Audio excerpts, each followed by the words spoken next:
The new KTM 390 Enduro promises to bring a fresh, off-road focused design and enhanced performance. Recent spy shots hint at a bold, off-road centric design that sets this model apart.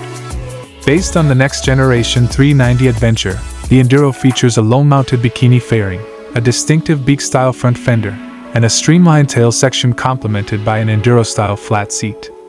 A new banana swing arm enhances its rugged look, and the LED taillight design differs from that of the latest 390 Duke. Powering the 390 Enduro is the 399cc liquid-cooled engine from the new Duke, delivering 45.3 brake horsepower at 8,500 RPM and 39 Nm of peak torque at 6,500 RPM.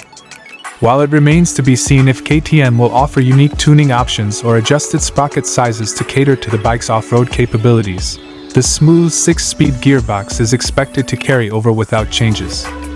Most of the cycle components will be shared with the next generation 390 Adventure, suggesting a similar chassis, suspension, and braking system.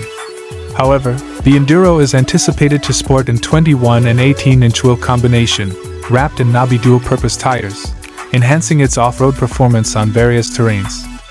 The suspension setup is likely to include WP upside-down forks with adjustable rebound and compression settings, while the rear monoshock is expected to offer adjustability for preload and rebound.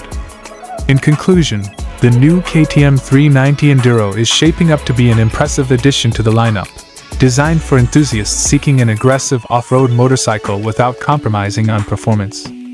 With its global unveiling set for ICMA 2024 in November, excitement is building as riders eagerly await the opportunity to experience what this model has to offer.